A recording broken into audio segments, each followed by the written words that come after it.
연금도 이동이 된다고? 안녕하세요, 백담화입니다. 알아두면 매우 유용한 재무 꿀팁 하나 제가 오늘 소개해 드릴까 하는데, 아주 굉장히 간단한 방법으로 매달 30만원의 잉여자금을 만들 수 있는 방법을 알려드리겠습니다. 사연으로 한번 만나보시죠. 결혼 전에 소득공제를 가입한 연금보험이 하나 있어요. 그런데 지금은 이를 그만둔 상태이기 때문에 소득공제, 세액공제 혜택을 전혀 못 받고 있거든요. 그래서 이 연금보험을 해지를 해야 될지 유지를 해야 될지 고민인데, 또 이게 해지를 하려고 하니까는 세금을 굉장히 많이 내야 된다라고 해서 고민이 많습니다. 뭔가 좀 좋은 방법이 없을까요?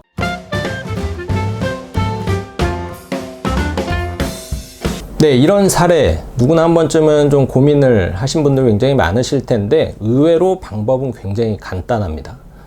핸드폰 번호 이동하듯이 연금도 이전을 할 수가 있거든요. 바로 이걸 연금 이전 제도라고 하는데, 이 방법을 쓰면은 너무나 간단하게 고민이 해결이 되죠.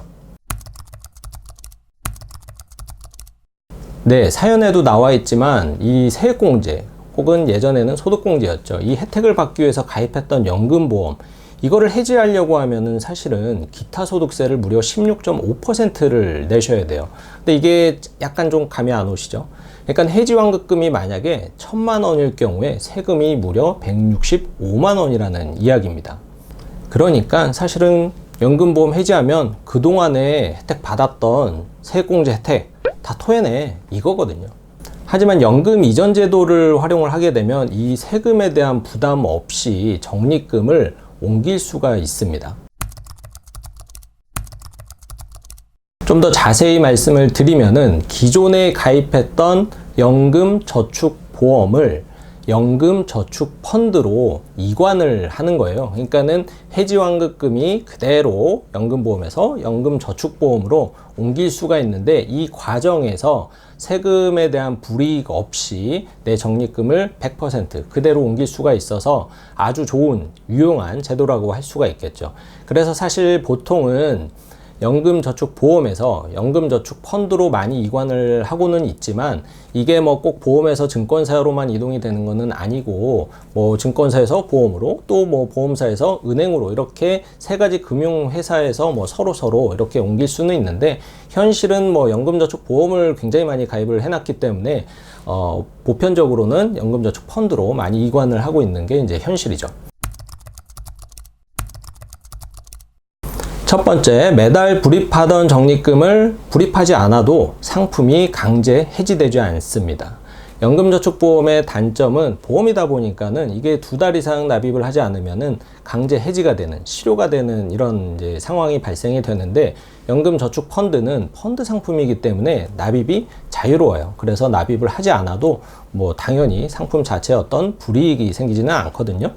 그러니까 사연 주신 분 사례처럼 갑자기 내가 소득이 끊기거나, 그리고 그 기간이 길어질 경우 더 이상 세제 혜택을 받을 필요는 없기 때문에, 이런 경우 연금저축펀드로 이관을 해서 납입하던 금액을 멈춰 놓고 넘어온 적립금만 앞으로 잘 관리를 하시면은 연금액을 꾸준히 늘릴 수 있다라는 게 연금 이전 제도의 이제 장점 중에 하나고, 또 소득공제, 세액공제 혜택이 필요하다 그러면 연금저축펀드에 계속 납입을 하시면은 1년에 400만 원까지 공제 혜택을 받으실 수 있습니다.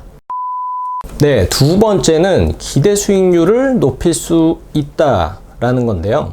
기존의 연금저축보험을 옮기려고 하시는 분들의 고민은 소득 단절 이런 것도 있지만, 그에 앞서서 더 큰 문제는 내 연금보험이 공시율로 되어 있다 보니 이 금리가 계속 내려가면서 처음에 가입했던 연금액과는 다른 훨씬 더 떨어진 연금액을 받을 수밖에 없는 그런 상황에 이제 놓인 거죠.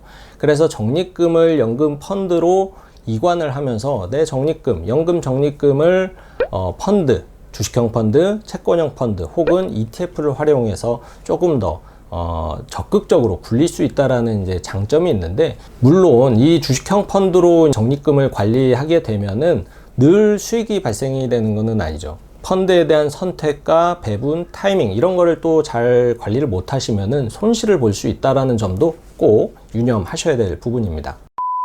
마지막으로 세 번째, 잉여자금이 생긴다입니다.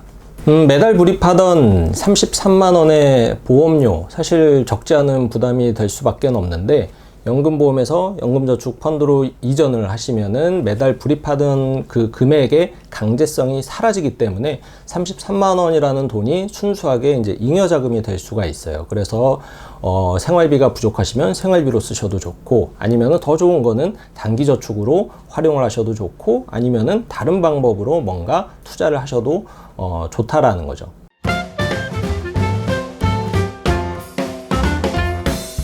자, 오늘 이렇게 연금 이전 제도에 대해서 이제 알려드렸는데요. 핸드폰 번호 이동만 하지 마시고 연금도 이동하셔서 적립금도 키우시고 잉여자금도 발생시킬 수 있는 현명한 재무생활을 이어나가시기 바랍니다.